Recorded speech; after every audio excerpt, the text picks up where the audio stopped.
पुनः इस महान सदन के पीठासीन अधिकारी के रूप में दायित्व निर्वहन करने का अवसर प्रदान किया, इसके लिए मैं आपका हार्दिक आभार व्यक्त करता हूं। मैं माननीय प्रधानमंत्री जी और सभी दलों के नेताओं और माननीय संसद सदस्यों का, जिन्होंने मेरे प्रति विश्वास व्यक्त किया, उसके लिए भी मैं आपका आभारी हूं। ये 18वीं लोकसभा में दुनिया का सबसे बड़ा लोकतंत्र का उत्सव,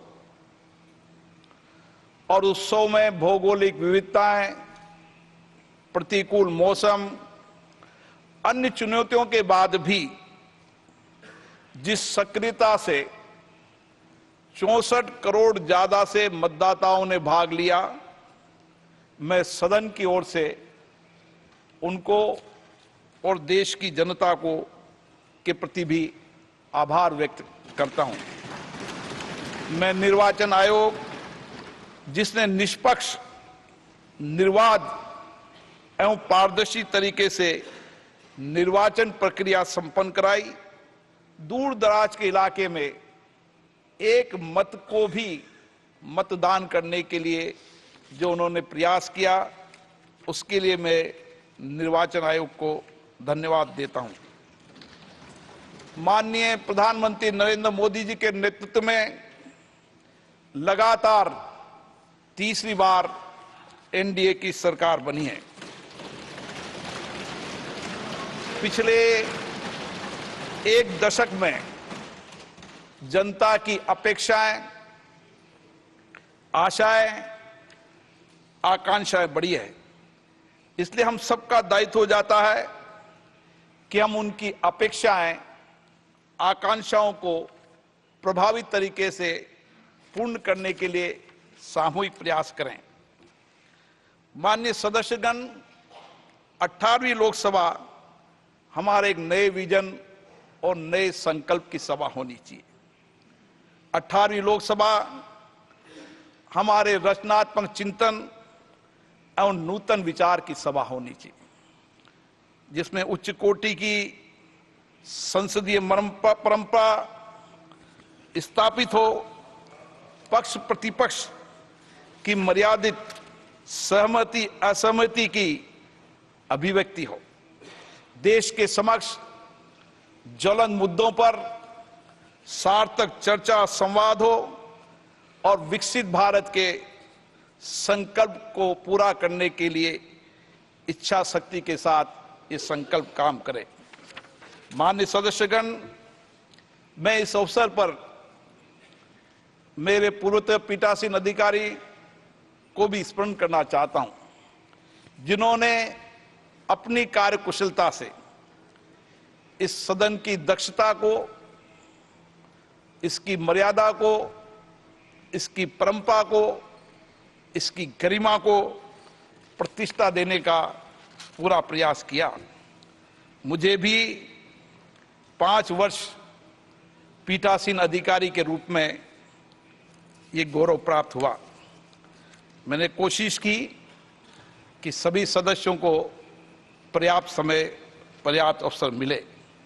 मुझे खुशी है कि सदन की प्रोडक्टिविटी भी उच्चतम रही और संसदीय परंपराओं और परिपाटियों का भी हमने उच्च प्रतिमान स्थापित किया। मुझे प्रसन्नता है कि इस लोकसभा में 281 माननीय सदस्य पहली बार चुन के आए। मैं सदन की ओर से उनका अभिनंदन करता हूं। मुझे आशा है कि निर्वाचित सदस्य सदन के नियमों, परंपराओं, परिपाटियों का गहन अध्ययन करेंगे और अपने वरिष्ठ सहयोगियों के अनुभवों का लाभ उठाकर श्रेष्ठ संसदीय परंपराओं का पालन करेंगे। माननीय सदस्यगण, संसद के इस नए भवन में कई ऐतिहासिक कानून भी पारित हुए, ऐतिहासिक निर्णय भी हुए, जिसका बरसों तक हम इंतजार कर रहे थे। महिला नारी शक्ति वंदन विधेयक वो पारित हुआ और हमने उसको नेतृत्व में भागीदारी देने का निर्णय किया। उसके साथ कई मुद्दों पर चर्चा हुई और कई महत्वपूर्ण विधेयक भी पारित हुए। ये वर्ष हमारे संविधान निर्माण की यात्रा का 75 वर्ष है। मैं संविधान निर्माण में भूमिका निभाने वाले उन सभी मनीषियों को नमन करता हूं, जिन्होंने दलगत भावनाओं से, निजी विचारधाराओं से ऊपर उठकर प्रत्येक बिंदु पर गहन अध्ययन, विचार विमर्श, चर्चा, संवाद कर एक ऐसा संविधान बनाया जो आज भी हमारा मार्गदर्शक है।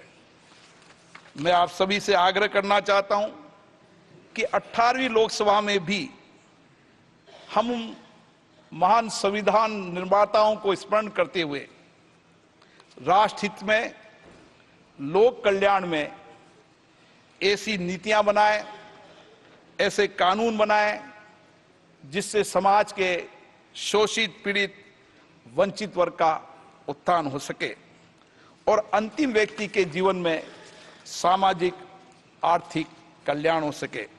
मैं इस अवसर पर माननीय प्रधानमंत्री जी को का धन्यवाद देना चाहता हूं, आभार व्यक्त करना चाहता हूं, जिनके मार्गदर्शन में इस दशक के अंदर संविधान दिवस मनाने की श्रेष्ठ परंपरा शुरू हुई। संविधान पर चर्चा हुई, डिबेट हुई और साथ के साथ माननीय प्रधानमंत्री जी ने पीठासीन अधिकारियों में सभी राज्य के पीठासीन अधिकारियों को कहा कि वह अपने अपने राज्य में नो योर कॉन्स्टिट्यूशन, हमारी युवा पीढ़ी संविधान को जाने, संविधान को समझे और संवैधानिक कर्तव्यों को और दायित्वों को निभाते हुए देश के विकास में सक्रिय योगदान दे।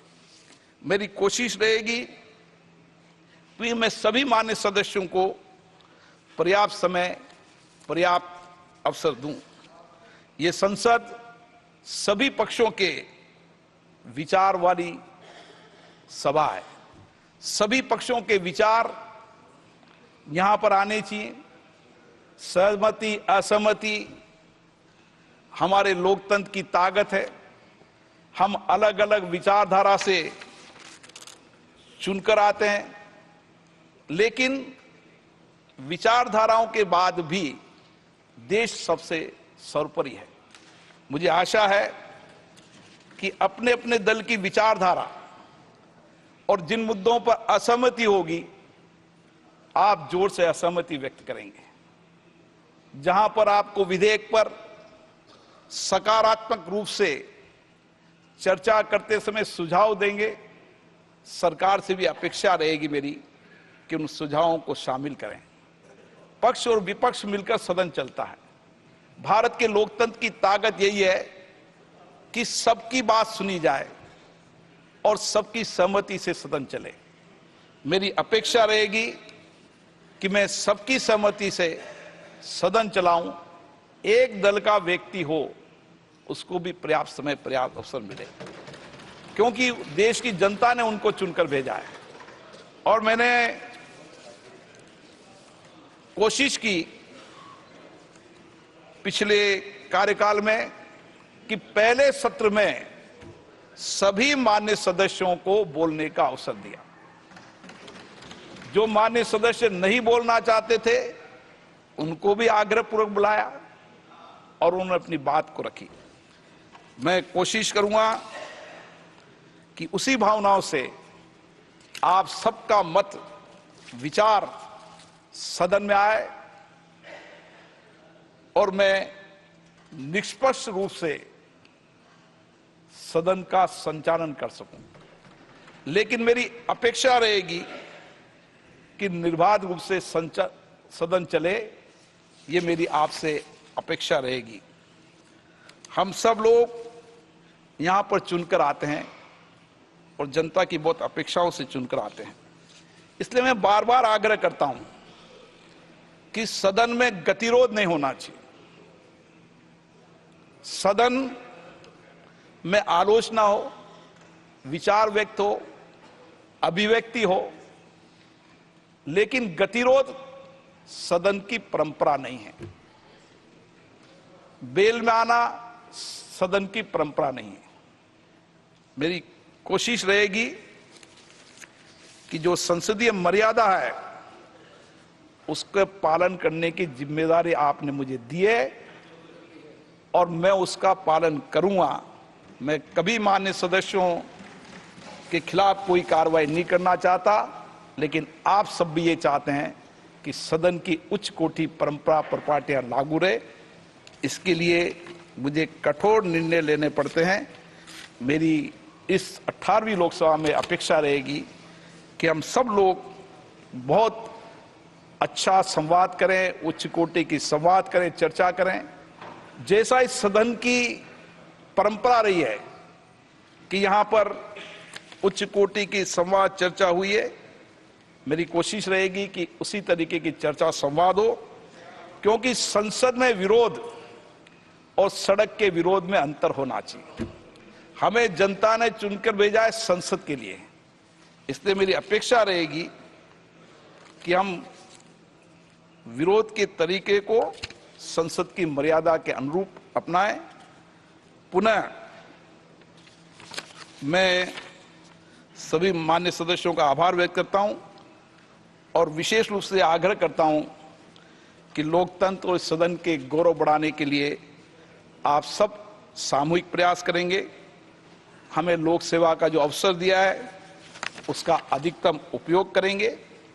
मैं 18वीं लोकसभा के इस अंतरिम काल के सदन की कार्रवाई के सुचारू संचालन के लिए हमारे माननीय प्रोटेम स्पीकर श्री भर्तृहरि मेहताब जी, सभापति तालिका के सदस्य माननीय राधा मोहन सिंह जी एवं फंगन सिंह जी पुलिस्ते का भी आभार व्यक्त करता हूं।